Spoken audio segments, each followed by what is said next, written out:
Hello friends, welcome to MK study point channel. दोस्तों, आज हम सॉल्व करने वाले हैं यूपी टेट का मोस्ट इंपॉर्टेंट ईपीएस का टॉपिक से रिलेटेड क्वेश्चन आंसर। और यह क्वेश्चन आंसर जो हमने सिलेक्ट किए हैं 25 क्वेश्चन आंसर हैं और यह क्वेश्चन आंसर बहुत इंपॉर्टेंट हैं। इसमें आप सॉल्व करते हुए देखेंगे कि हर एक क्वेश्चन आंसर एक दूसरे से जो है रिलेटेड कर रहे हैं और कितने इंपॉर्टेंट होने वाले हैं।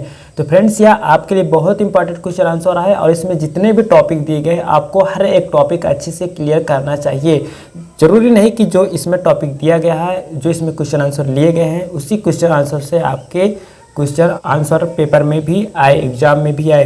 तो आपको चाहिए कि इसमें जितने भी टॉपिक हैं, जहाँ से भी इसमें क्वेश्चन आंसर दिए गए हैं, उस एक एक टॉपिक को आपको अच्छे से क्लियर होने चाहिए। तो चलिए फ्रेंड्स, आज हम स्टार्ट करते हैं मोस्ट इम्पॉर्टेंट ईवीएस का 25 क्वेश्चन आंसर और सॉल्व करते हैं। और आप भी सॉल्व करिए, सॉल्व करने में आपको बहुत मज़ा आएगा। इससे पहले फ्रेंड्स, अगर आपने हमारे चैनल को सब्सक्राइब नहीं किया तो इस एजुकेशनल चैनल को आप जो है सब्सक्राइब जरूर कर लें, यानी एमके स्टडी पॉइंट को चैनल को सब्सक्राइब जरूर कर लें।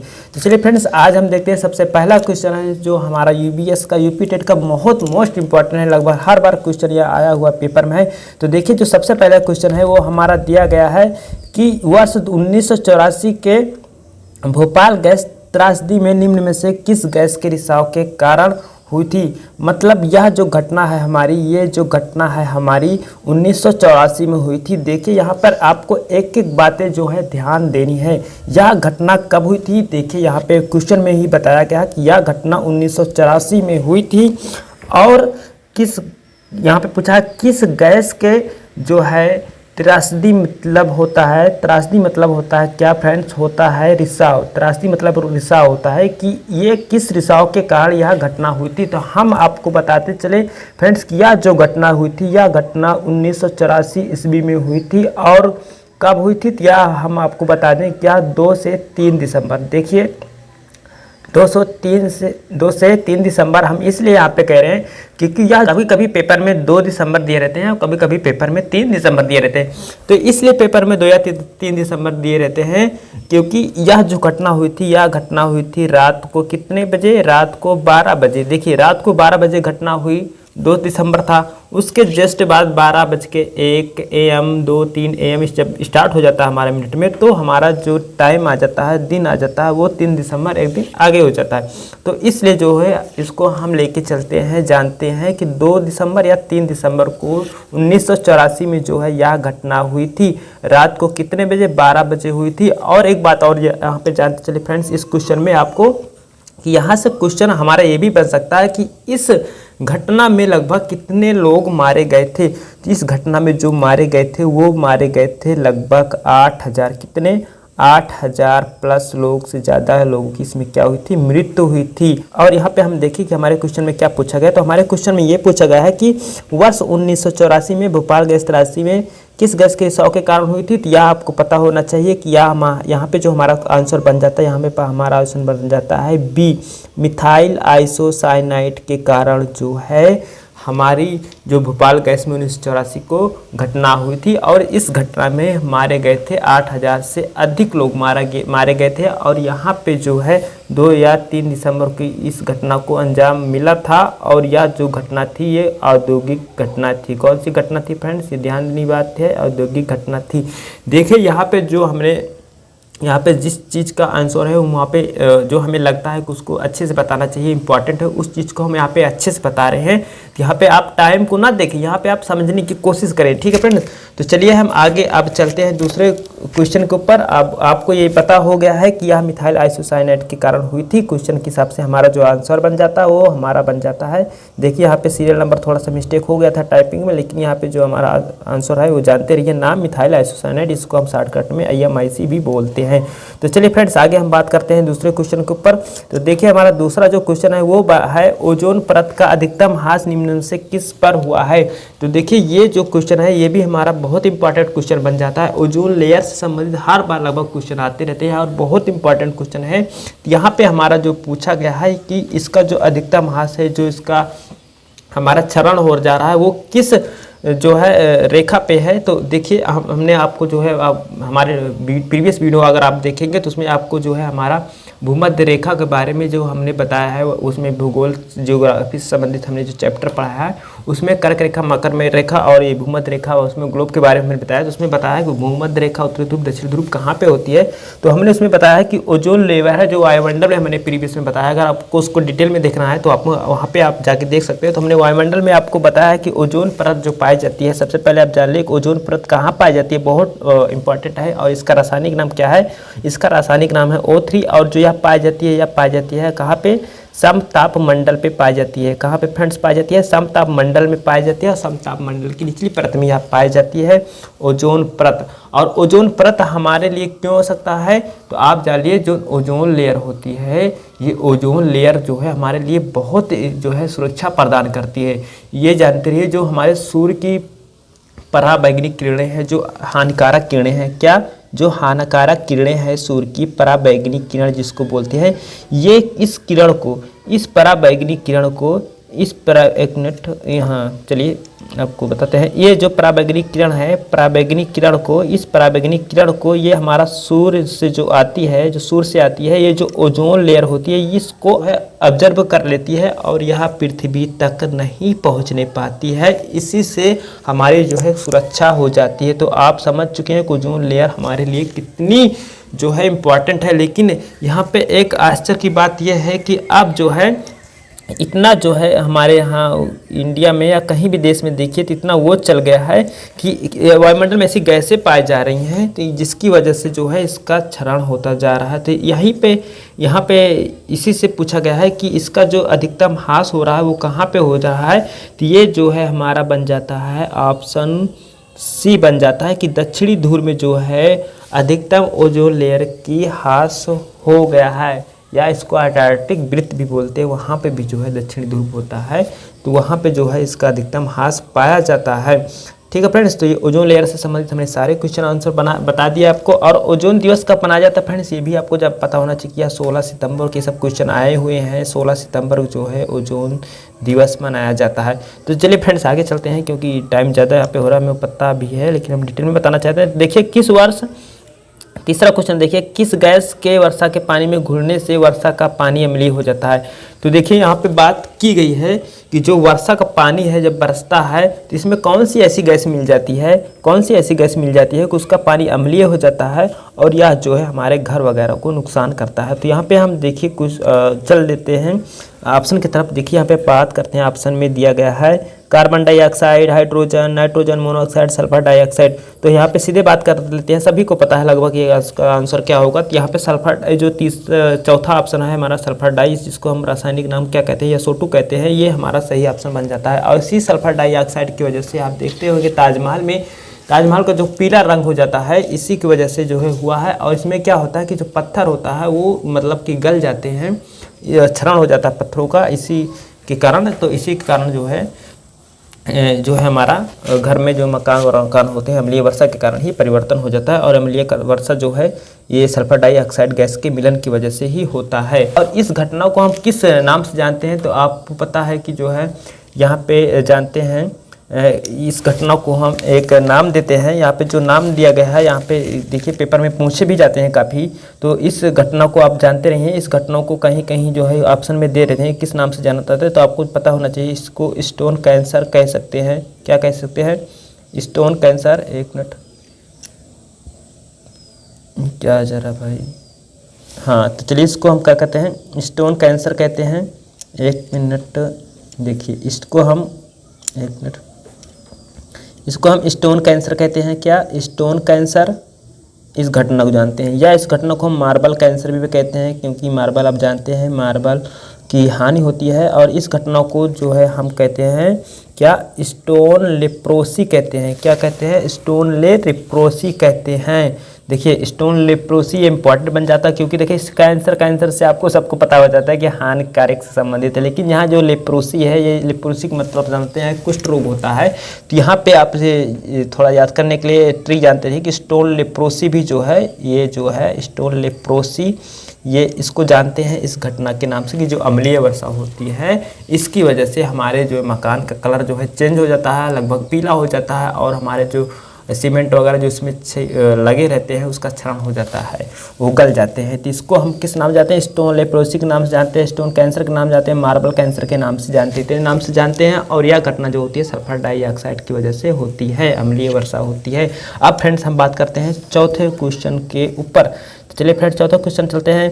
कौन सी ग्रीन हाउस गैस वातावरण में सबसे अधिक मात्रा में उपस्थित है? तो देखिए फ्रेंड्स, ये सब टॉपिक हमने अच्छे से क्लियर कराया, आप हमारे प्रीवियस वीडियो को जरूर देख लीजिए। यहाँ पे पूछा कौन सी ग्रीन हाउस गैस वातावरण में सबसे अधिक मात्रा में उपस्थित रहती है। तो आपको सबको पता है जो सबसे ज़्यादा हमारी ग्रीन हाउस गैस होती है, जो प्रभाव पड़ती है, जो प्रभाव डालता है हमारे वातावरण में टेम्परेचर को हाई करने के लिए, वो होता है हमारा कार्बन डाइऑक्साइड गैस। क्या होता है? कार्बन डाइऑक्साइड गैस होता है। तो यहाँ पे बी ऑप्शन हो जाता है। चलिए फ्रेंड्स हम आगे बात करते हैं क्वेश्चन हमारे पाँचों पर। वायुमंडल का प्रमुख स्तर जो पृथ्वी तल के नज़दीक है। देखिए हमने कहा वायुमंडल मोस्ट इंपॉर्टेंट टॉपिक बन जाता है, आपको एकदम इसको अच्छे से क्लियर करना होगा। तो हम यहाँ पे पूछा है वायुमंडल का सबसे प्रमुख स्तर जो पृथ्वी के पास, जो इस पर हम रहते हैं उसके पास है, तो वह है हमारा क्षोभ मंडल। क्या है? क्षोभ मंडल। अच्छा, क्षोभ मंडल को एक दूसरे नाम से भी जानते हैं, इसको क्या कहते हैं? संवहन मंडल कहते हैं। अच्छा, संवहन मंडल। इसके अलावा एक और नाम से जानते हैं, उसको हम क्या बोलते हैं? अच्छा, इसको हम और नाम से बोलते हैं परिवहन मंडल। क्या? परिवहन मंडल, या इसको हम बोलते हैं परिवर्तन मंडल भी बोल देते हैं। ठीक है, तो इसके क्षोभ मंडल के कई सारे ढेर सारे इसके तो इसके क्षोभ मंडल के कई सारे नाम हैं, संवहन मंडल, परिवहन मंडल और परिवर्तन मंडल। ठीक है, अब हम यहाँ पे बात करते हैं कि जो हमारा ऑप्शन है वो हमारा पृथ्वी तल के नज़दीक है, वो हमारा ऑप्शन सही क्षोभ मंडल बन जाता है। और क्षोभ मंडल की हमारी ऊंचाई कितनी है? तो देखिए यहाँ पे पृथ्वी तल से ऊंचाई अलग है, लेकिन ध्रुव से इसकी ऊंचाई अलग है। तो हम पृथ्वी तल से अगर बात करें तो पृथ्वी तल से जो इसकी ऊँचाई है वो है 0 से कितने किलोमीटर? 10 किलोमीटर। ठीक है, वहाँ पे से हम बात करें ध्रुव से, तो इसको 0 से 18 किलोमीटर इसकी ऊंचाई जो बन जाती है क्षोभ मंडल पे बन जाती है। अच्छा, क्षोभ मंडल से एक रिलेटेड और हम बात कर लेते हैं कि क्षोभ मंडल पे जो हमारे पृथ्वी तल से सबसे नज़दीक है, इसी मंडल पे सब सारी घटनाएं, मौसमी घटनाएं होती हैं। क्या होती हैं भैया? सारी मौसमी घटनाएं इसी क्षोभ मंडल में होती हैं। क्या? सारी मौसमी घटनाएं इसी क्षोभ मंडल में होती हैं। ठीक है, सारी मौसमी घटनाएं इसी क्षोभ मंडल पे होती हैं। और जो हमारे बिजली के कड़कना वगैरह, बादल वगैरह सभी इसी क्षोभ मंडल में पाए जाते हैं। चलिए आगे हम बात करते हैं क्वेश्चन नंबर 6 के ऊपर। देखिए 6 तरुण भारत संघ के राजेंद्र सिंह को किस कार्य के लिए मैक्सेस पुरस्कार दिया गया? तो यहाँ पे देखिए हमारा जो ऑप्शन बन जाता है, पहले अब चलो हम जल्दी सॉल्व कर लेते हैं। यहाँ पे जो हमारा ऑप्शन बन जाता है वो बन जाता है जल संरक्षण के लिए। अच्छा, ये जो हमारे एक तरुण भारत संघ था, ये तरुण भारत संघ कहाँ का था? ये भारत हमारा जो था राजस्थान का था।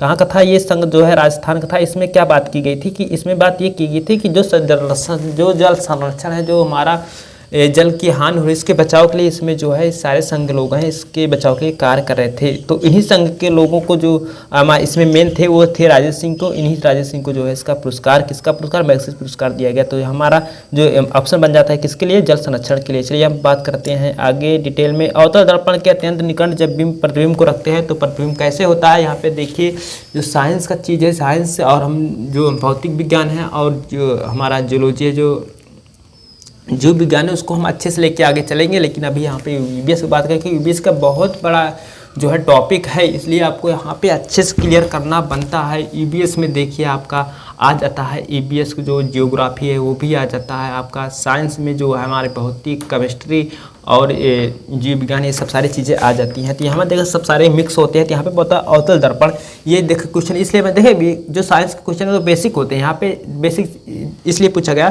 क्योंकि जो है देखिए हमें प्रयोग होता है दिन के दिन, ये सारी चीज़ें बहुत काफ़ी प्रयोग में आती हैं, इसलिए ये सब क्वेश्चन बनता है पूछने के लिए, इसलिए इसको पूछते हैं।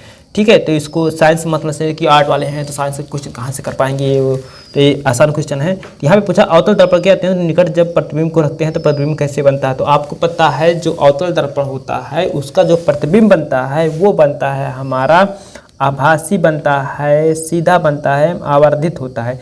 देखिए इसके बारे में हम जो है आपको अच्छे से डिटेल में जब साइंस पढ़ाएंगे तो उसमें बताएंगे। अच्छा, अवतल दर्पण का एक और नाम से जानते हैं, इसको हम क्या कहते हैं? अपसारी। क्या कहते हैं? अपसारी दर्पण भी हम इसको बोल सकते। क्या? अपसारी दर्पण। ठीक है, अपसारी दर्पण भी इसको हम बोल सकते हैं। ठीक है, लेकिन इस दर्पण का यूज कहाँ होता है? तो हम बता दें इस दर्पण का यूज जो है डॉक्टर लोग करते हैं दांत को देखने के लिए, क्योंकि इसमें जो प्रकाश की किरण है क्या होता है भैया, इसमें प्रकाश की किरण जो है फैलती हुई दिखाई देती है और जो चीज़ें हैं वो बड़ी दिखाई देती हैं। तो ये जो है फैलना और जो है छोटे बड़ा दिखाना, यह जो है वस्तु और प्रतिबिंब के बीच की जो दूरी होती है उस पर निर्भर रखती है। जितना पास लाओगे उतनी दूर दिखाएगी, जितनी दूर करोगे उतना जो है दूर दिखाएगी। यह वस्तु के आकार पे वस्तु के दूर पर निर्भर रखती है कि प्रतिबिंब उसका कैसे बनेगा, लेकिन इसका प्रतिबिंब जो है सीधा ही बनता है। तो हम यहाँ पे बात कर चुके हैं अवतल दर्पण के बारे में, और अवतल दर्पण जो यूज होता है, जो उपयोग होता है अवतल दर्पण का, वो उपयोग होता है डॉक्टर लोग क्या करते हैं, डॉक्टर लोग दांत के रूप में करते हैं। और जो हमारा गाड़ियों का हेडलाइट होता है, जो मेन फोकस वाली लाइट होती है, उसमें भी इसका उपयोग होता है। ठीक है, हेडलाइट में, इसमें हेडलाइट में भी इसका उपयोग होता है। तो हमने अवतल दर्पण के रूप में बात कर ली। अब फ्रेंड्स हम आगे बात करते हैं। देखिए फ्रेंड्स, अब हम थोड़ा सा तेज चलते हैं। कौन सी गैस ग्लोबल वार्मिंग के लिए उत्तरदायी है? तो देखिए यहाँ पे ग्लोबल वार्मिंग से मतलब है। तो देखिए फ्रेंड्स, यहाँ पे ग्लोबल वार्मिंग से मतलब है कि जो हमारी पृथ्वी को गर्म करने में सहायक करती है वो कौन सी गैस है? तो सबसे ज़्यादा कार्बन डाइऑक्साइड हो, या कितनी पृथ्वी की मात्रा इसको पाई जाती है? 0 वायुमंडल में 0.3% पाई जाती है। तो यहाँ पे ऑप्शन हमारा क्वेश्चन के हिसाब से ये सही हुआ। आगे हम बात करते हैं फ्रेंड्स कि जो हमारा 9वां नंबर क्वेश्चन है। देखिए, वायुमंडल की कौन सी परत प्रकाश की पराबैंगनी किरणों को पृथ्वी की सतह पर आने से रोकती है? देखिए, इसके पहले हमने क्वेश्चन भी बता दिया है फ्रेंड्स। यहाँ पे सीधे सीधे हम आंसर पे चलते हैं कि जो हमारा समताप मंडल है, समताप मंडल में ही हमारा ओजोन लेयर पाया जाता है और यही ओजोन लेयर जो है पराबैंगनी किरणों को रोकती है। तो हमारा आंसर ये बना। अब फ्रेंड्स हम आगे बात करते हैं, हम क्वेश्चन 10वें के ऊपर कि ग्रीन मफलर संबंधित है। देखिए, ग्रीन मफलर जिस प्रकार से जो है ठंडी में आप लोग देखते होंगे कि मफलर बांधते हैं तो जो है बाहर का जो ठंडी हवा होती है वो प्रवेश अंदर नहीं कर पाती, उसी प्रकार से ग्रीन मफलर जो संबंधित होती है हमारे प्रदूषण संबंधित होती है। और यहाँ पे जो प्रदूषण होता है वो प्रदूषण हमारा होता है ध्वनि प्रदूषण संबंधित होता है कि भैया जो हमारे सड़क के किनारे पेड़ पौधे वगैरह लगाए जाते हैं, ये जो कोई गाड़ी वगैरह जाती है तो इसकी जो ध्वनि होती है वो पेड़ पौधे ऑब्जर्व कर लेते हैं। तो हमारा जो यहाँ पे आंसर बन जाता है वो बन जाता है ध्वनि प्रदूषण से संबंधित है। तो 10वां को हमारा आंसर होगा सी। अब हम बात करते हैं फ्रेंड्स जो है 11वें क्वेश्चन के ऊपर कि वायुदाब मापने वाले यंत्र को किस नाम से जाना जाता है? तो देखिए हम बताते हैं आपको, वायुदाब मापने वाले यंत्र को जो है हम कहते हैं क्या? बैरोमीटर कहते हैं। और यह इसी से नापा जाता है। अच्छा, थर्मामीटर से क्या नापा जाता है? तापमान नापा जाता है। अच्छा, सिस्मोग्राफ से क्या नापा जाता है? सिस्मोग्राफ से नापा जाता है भैया हमारा क्या नापा जाता है? ये हम इसको बोल सकते हैं भूकंप नाप। ठीक है। अच्छा, आप कहेंगे कि भूकंप तो रिएक्टर पैमाने से भी मापा जाता है। देखिए, भूकंप नापा जाता है, ये ग्राफ के रूप में प्रदर्शित किया जाता है, लेकिन जो रिएक्टर पैमाना होता है क्या? रिएक्टर पैमाना होता है, ये होता है हमारे गणितीय। तो हम कह सकते हैं सिस्मोग्राफ जो है भूकंप मापी है और रिएक्टर पैमाना भी हमारा भूकंप मापी है। तो हमारा जो आंसर बन जाता है यहाँ पे वायुदाब मापने वाले यंत्रों को जानते हैं बैरोमीटर से नाप जानते हैं।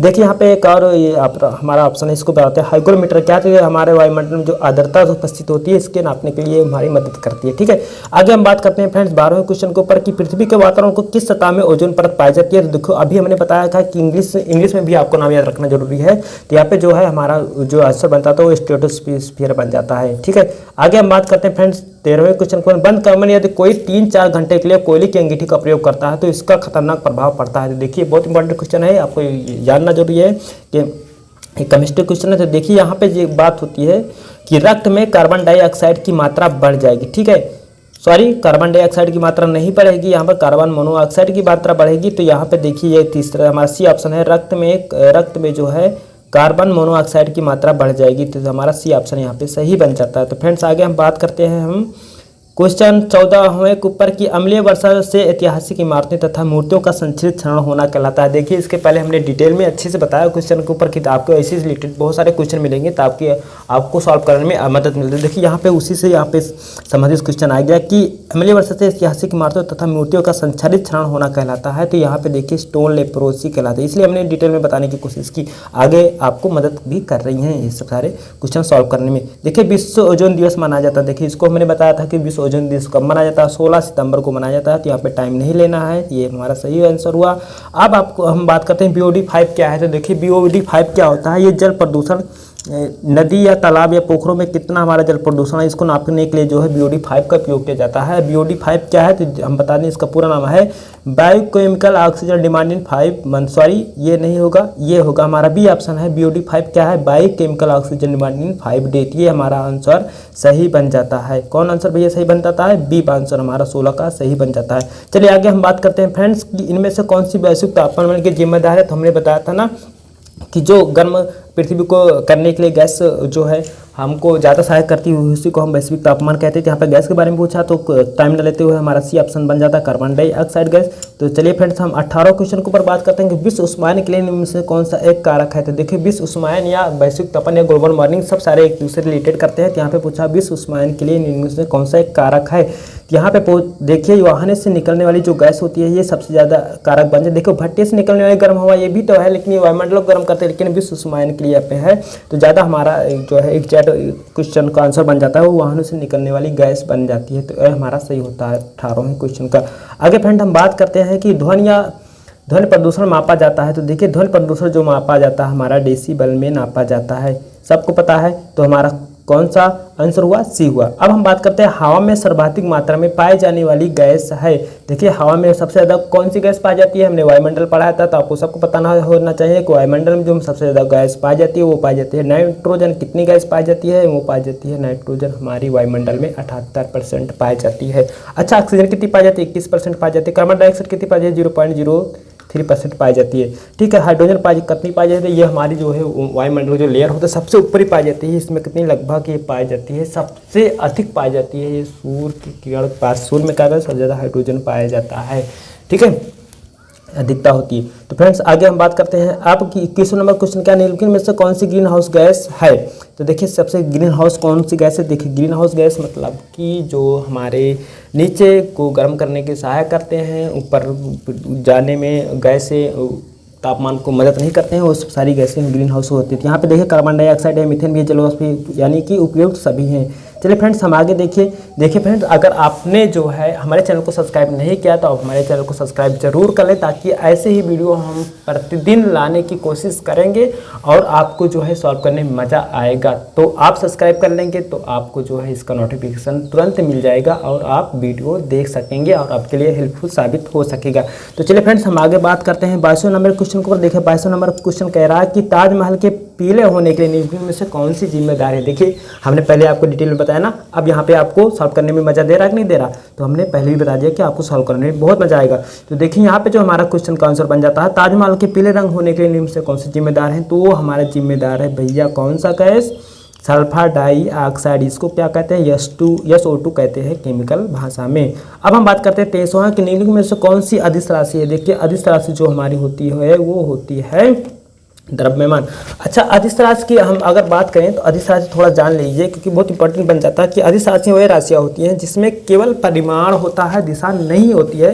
तो इस अदिश राशि में केवल हमारे जो है द्रव्यमान जैसे आ गए, चाल, समय, घनत्व, तापमान, ये सभी जो है हमारी जो होती है अदिश राशियाँ होती हैं। तो ये क्वेश्चन के साथ से हमारा जो है ये हो गया आंसर ए। अच्छा चलो आगे हम बात करते हैं एक ऐसी वस्तु जिसमें कोई प्रकाश की किरण गुजर नहीं सकती है। सबको पता है बहुत आसान से, अपारदर्शी, ठीक है, पारभासी जिसमें गुजर सकती है, पारदर्शी जिसमें गुजर सकती है, पारदर्शी वो होता है, पारभासी वो होता है जो हमें धुंधला सा दिखाई देता है। कैसे दिखाई देता है, धुंधला सा दिखाई देता है, ठीक है। अच्छा चलो आगे चलते हैं। देखिए फ्रेंड्स हम बात करते हैं यहाँ पे कि सीढ़ीदार कुएं अथवा बावड़ी से संबंधित निम्नलिखित कथन दिए गए हैं, ठीक है, आपको इसमें से बताना है। देखिए कथन क्या दिया गया है इसमें भैया, कथन ये दिया गया है कि वे जल भंडारण तथा संरक्षण की पारंपरिक व्यवस्था थी। सामुदायिक स्रोत के रूप में उनका प्रयोग होता था। उनका निर्माण मुख्य वर्षा रहित राज्यों में होता था। उनमें केवल संदूषित जल होता था। उनमें से कौन सा कथन सही है। तो हमारा जो ऑप्शन बन जाता है 1, 2, 3 हमारा ऑप्शन बन जाता है, ये सही हो जाता है।